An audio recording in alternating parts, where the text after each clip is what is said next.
Welcome back to Scene. We have got Michael Weeks from Roper Mountain Science Center, who's getting very busy now because this weekend, come tomorrow, you got all kind of events setting up, and then Monday, obviously, the Big Bang. It's the main event. It is. It's the big day. Are you all so excited? We're totally excited. We've been planning for a year, and we have lots of activities that you can do at home because we are sold out at Roper Mountain. So there's things you can do at home as well. Michael, we made the joke the other day. You're not totally excited. You're totality excited.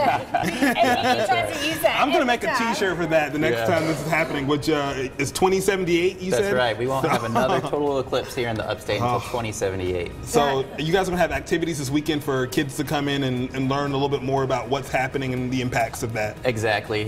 Get you ready and excited for this eclipse since it is such a big deal. So one of the activities that we'll be doing this weekend, and it's something that you can easily do at home, is to make a paper sundial. And all you need is a straw, a paper plate, and then the face of a clock. And what you do is you take and you point the 12 o'clock at due north, and then you just watch what happens with the sun. The straw will actually cast the shadow of the time. That's really cool. So cool. that's like what we'll see. I mean, how we'll see it. As long as it's sunny, of course. As long as it's We sunny. need it to be sun. So everybody, let's do our sun Everyone dance. asks about the weather all the time. Yeah. One of the other activities you're going to be doing is eclipse printing. What is that? Yeah, so this is really cool. If you think about photo paper from photography. Back in our day when we had to take pictures, it wasn't on the cell phone. It's similar. The UV rays of the sun will expose this. And so what we have is we'll have a blank piece of paper, and then kids can pick from different phases of the moon, and they would put it on the piece of paper, go outside, When and you get it, this paper will be white, just by the way. We just didn't want to expose anything that's right right. now. Yeah. And you'll be outside in the sun, and the UV light will penetrate around it, and then we'll bring it inside, dip it in the water, and you'll see it expose, basically, as if you can see, that's the moon over the sun. So it's a good way to see that the UV light is there. So what's cool cool way. about that is that is really cool to show, but then it also shows, because you keep hearing everybody say, don't look directly Don't look at it. I mean, if Unless you you see have that your it's glasses. penetrating the paper, think Right. about what it would do to your eyes. You can right? definitely do damage, so you absolutely want to be safe. If You don't want to remember the eclipse of 2017 with no retinas. That's right. That's not a good thing to do. And what else too? You're advising people, because you know everybody's gonna be trying to get the perfect selfie and take the video, and then they're gonna miss it. So you can miss it. So during totality, enjoy this event, because like we said, it's not going to happen again until 2078. So enjoy what's happened. Maybe try to do a quick selfie, but don't mess with photography. Leave that to the experts. Give yourself like a 10-second window. If you can't get in 10 seconds, it's okay. We know you were watching the eclipse. Yeah. Everybody on Facebook knows that's what you were doing. What is the question that you seem to be getting a lot from people out there that they're just really fascinated by? Definitely eye safety, and then traffic. People are wondering, and there's the potential for a lot of people to come from Charlotte, from Atlanta, to the Greenville area. So we are expecting pretty heavy traffic for sure. How did Greenville get so lucky to be like right in? I mean, it's like we are front and center. We are.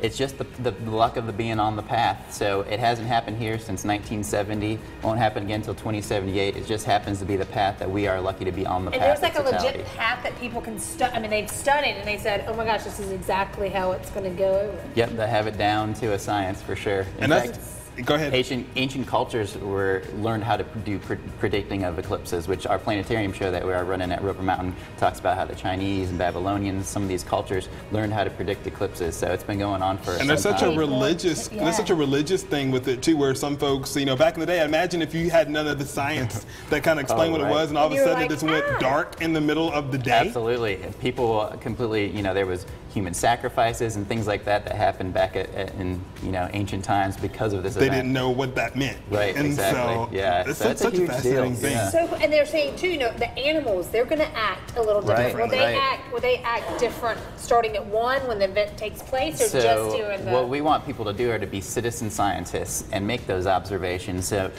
look at your pets if you're at home. Go outside and see how the birds are reacting. If the crickets start chirping, or if the nighttime insects start chirping when it gets dark.